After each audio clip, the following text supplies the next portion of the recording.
Hello students, welcome back to Shubham lecturer channel. तो student, इस video में हम 12th केमिस्ट्री चैप्टर 2 विलयन का एक बहुत ही इंपॉर्टेंट नियम पढ़ेंगे, जो कि है हेनरी का नियम। इसे हम इंग्लिश में कहते हैं हेनरीज लॉ। ये नियम बहुत ही ज़्यादा इंपॉर्टेंट है आपके बोर्ड एग्जाम के लिए। तो देखिए, इस वीडियो में हम हेनरी का नियम चित्र की सहायता से समझेंगे, हेनरी के नियम का सूत्र जानेंगे और हेनरी के नियम की सीमाएं और अनुप्रयोग भी समझेंगे। यानी कि हेनरी के नियम की पूरी जानकारी आपको इस वीडियो में दी जाएगी। ठीक है, तो वीडियो को आप लोग लास्ट तक देखते रहें। देखिए, हेनरी का नियम, जिसे हम इंग्लिश में कहते हैं हेनरीज लॉ, ये है क्या? तो सबसे पहले हम हेनरी के नियम को समझते हैं। तो देखिए, हम यहाँ पर लिखते हैं हेनरी के नियमानुसार।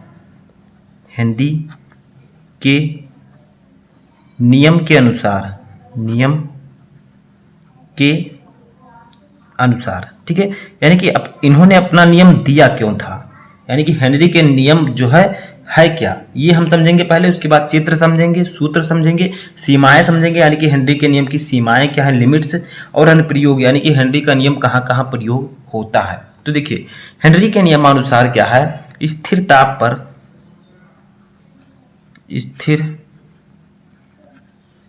ताप पर किसी गैस की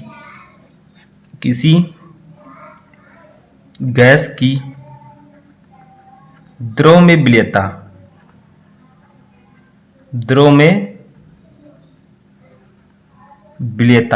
ठीक है, गैस के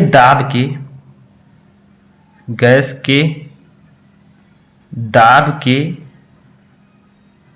समानुपाती का मतलब क्या होता है, अनुक्रमानुपाती। ठीक है, समानुपाती होती है।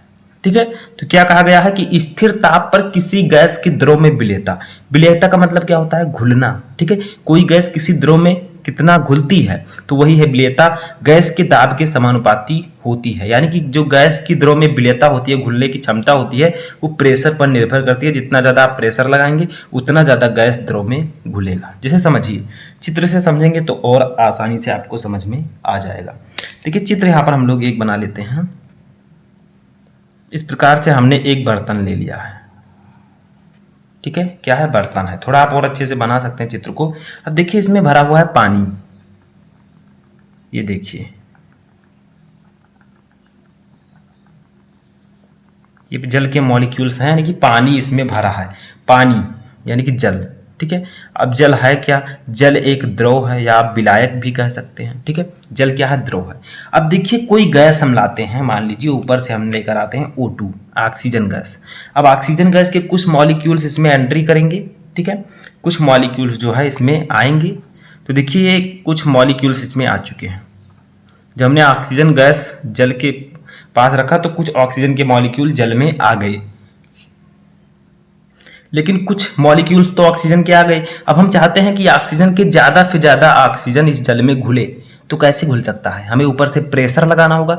जितना ज़्यादा हम प्रेशर लगाएंगे गैस पर, उतना ही ज़्यादा ये ऑक्सीजन इस जल में घुल जाएगा। ठीक है, तो देखिए क्या कहा गया, स्थिर ताप पर किसी गैस की द्रव में विलयता, यानी कि ऑक्सीजन गैस है, इसको हम ज़्यादा से ज़्यादा ऑक्सीजन को इस जल में घोलना चाहते हैं, तो कैसे घुलेगा, हम इस पर प्रेशर लगाएंगे, तभी कोई ज़्यादा से ज़्यादा गैस इस द्रव में घुल पाएगी। ठीक है, तो क्या कहा गया है, जो घुली हुई गैस की मात्रा m है, वो प्रेशर के अनुपाती होती है, यानी कि जितना हम प्रेशर लगाएंगे उतना ही ऑक्सीजन इस जल में घुलेगा। ठीक है, वो यही है हेनरी का नियम। ठीक है, स्थिर ताप पर किसी गैस की द्रव में विलयता गैस के दाब के समानुपाती होती है, यानी कि हम जितना ज़्यादा प्रेशर लगाएंगे गैस द्रव में उतना ही ज़्यादा घुलेगा। ठीक है, m अनुपाती p, यानी कि घुली हुई गैस की मात्रा जो होती है वो प्रेशर के अनुपाती होती है। जितना ज़्यादा हम दाब लगाएंगे उतना ही ज़्यादा गैस द्रव में घुलेगी।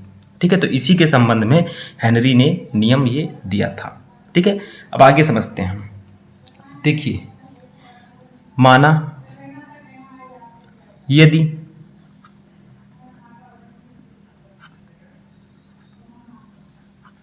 घुली हुई गैस की मात्रा, ठीक है, स्मॉल m हो, यदि घुली हुई गैस की मात्रा स्मॉल m हो तथा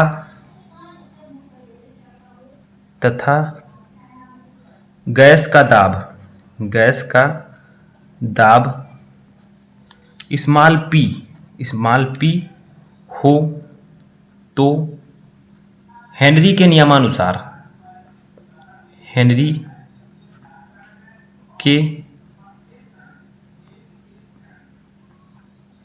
नियमानुसार, हेनरी के नियमानुसार क्या कहा गया है?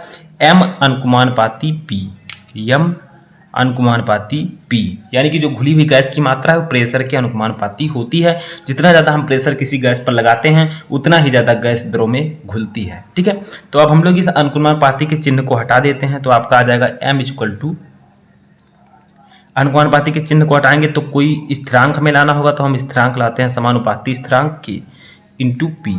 यही है आपका हेनरी का नियम। ठीक है, जहां पर m क्या है? घुली हुई गैस की मात्रा, k क्या है? p क्या है? गैस का दाब, लेकिन k क्या है? k आपका है k इक्वल टू समानुपाती स्थिरांक, समानुपाती स्थिरांक। ठीक है, या इसी को हम कहते हैं हेनरी स्थिरांक। समझ में आया? तो यही है हेनरी का नियम, बहुत ही सिंपल है। यानी कि कोई गैस, किसी गैस को हमें द्रव में ज़्यादा से ज़्यादा घोलना है तो उस पर प्रेशर लगाना होगा, बस यही है। ठीक है, स्थिर दाब पर किसी गैस की द्रव में विलेयता गैस के दाब के समानुपाती होती है, यानी कि जितना हम दाब लगाएंगे, प्रेशर लगाएंगे, उतनी ही ज़्यादा गैस द्रव में घुलेगी। ठीक है, अब हम लोग देखेंगे हेनरी के नियम की सीमाएँ। अब देखिए, हेनरी के नियम की कुछ सीमाएँ भी हैं, कुछ लिमिट्स हैं, उनको जानते हैं। ठीक है, क्योंकि लिमिट, हर एक चीज़ की एक लिमिट होती है, वैसे यहाँ पर भी एक लिमिट है। यह एक महत्वपूर्ण नियम है, लेकिन ये तभी लागू होता है जब, कब?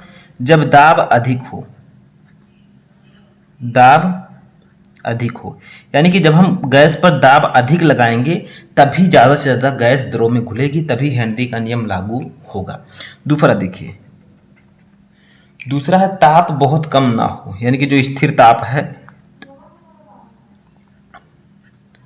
बहुत कम ना हो, जो ताप है वो ज़्यादा कम नहीं होना चाहिए। ठीक है, अगला देखिए, तीसरा हमारा है गैस विलायक में बहुत कम विलेय हो, गैस विलायक में बहुत कम विलेय हो। ठीक है, बहुत कम विलेय हो, यानी कि जो गैस होना चाहिए वो विलायक में बहुत कम विलेय होना चाहिए। अगर ज़्यादा विलेय होगा तो गैस तुरंत ही विलायक में घुल जाएगा। ठीक है, तब हेनरी का नियम लागू नहीं होगा, लेकिन गैस विलायक में बहुत कम विलेय हो, ताकि जब प्रेशर लगाएं तो कुछ गैस उसमें घुल जाए। ठीक है, इतना हो गया। अब देखिए, ये आपका हेनरी के नियम की कुछ सीमाएँ हो चुकी हैं। ठीक है, समझ में आया? तो अब हम लोग देखेंगे हेनरी के नियम के अनुप्रयोग। देखिए, हेनरी के नियम को प्रयोग कहाँ कहाँ किया जाता है। ठीक है, आपके डेली लाइफ में भी इसका यूज किया जाता है, बट आप जान नहीं पाते। जानिए, देखिए, हेनरी नियम के कुछ महत्वपूर्ण अनुप्रयोग निम्न हैं। फर्स्ट देखिए, अधिक ऊंचाई वाले स्थानों पर ऑक्सीजन का आंशिक दाब कम होता है। ठीक है, यानी कि जब अधिक ऊंचाई होती है तो वहाँ पर ऑक्सीजन का आंशिक दाब कम होता है, फलस्वरूप यहाँ के लोगों या आरोहकों के रुधिर में ऑक्सीजन की मात्रा कम हो जाती है, जिससे वे कमजोरी महसूस करते हैं एवं उनमें एनॉक्सिया नामक रोग हो जाता है। तो आपसे पूछा जाए एनॉक्सिया नामक रोग क्यों होता है, तो ऑक्सीजन की कमी से होता है। ठीक है, लेकिन क्यों? देखिए, जब आप अधिक ऊंचाई पर जाएंगे, बहुत ज़्यादा ऊंचाई पर, तो वहाँ पर ऑक्सीजन का आंशिक दाब कम हो जाता है। जब ऑक्सीजन का आंशिक दाब कम हो जाएगा तो वो हमारे खून में, हमारे रुधिर में बहुत कम घुलेगा। ठीक है, और जब ये बहुत कम घुलेगा, दाब कम हो जाएगा। मैंने आपको बताया कि दाब अधिक ना हो, बहुत अधिक दाब नहीं होना चाहिए, लेकिन जब आप बहुत ऊपर चले जाएंगे तो दाब जो है बहुत कम हो जाता है, जिससे आरोहके के रुधिर में ऑक्सीजन की मात्रा कम हो जाती है, यानी कि जो खून होता है उसमें ऑक्सीजन ज़्यादा से ज़्यादा नहीं घुल पाती, जिससे क्या होता है, वे कमजोरी महसूस करते हैं एवं उनमें एनॉक्सिया नामक रोग हो जाता है। एनॉक्सिया मतलब ऑक्सीजन की कमी उनके खून में हो जाती है। ठीक है, तो ये हेनरी के नियम का एक अनुप्रयोग है। दूसरा देखिए, दूसरा, शीतल पेय पदार्थों एवं सोडा वाटर में कार्बन डाइऑक्साइड की विलेयता बढ़ाने के लिए बोतलों को उच्च दाब पर बंद किया जाता है। यानी कि जब आप ठंडा लेते होंगे, जैसे कोको कोला आपने लिया, तो जब आप ढक्कन उसका खोलते हैं, ठीक है, डब्बा है, शीशी, ठीक है, ये देखिए शीशी तो अच्छी बनी है, लेकिन इसमें जब आप ढक्कन को खोलते हैं, ठीक है, जो ढक्कन है उसको अगर आप थोड़ा सा हाथ से हिलाकर डब्बे को खोलें तो क्या होता है, देखते होंगे कि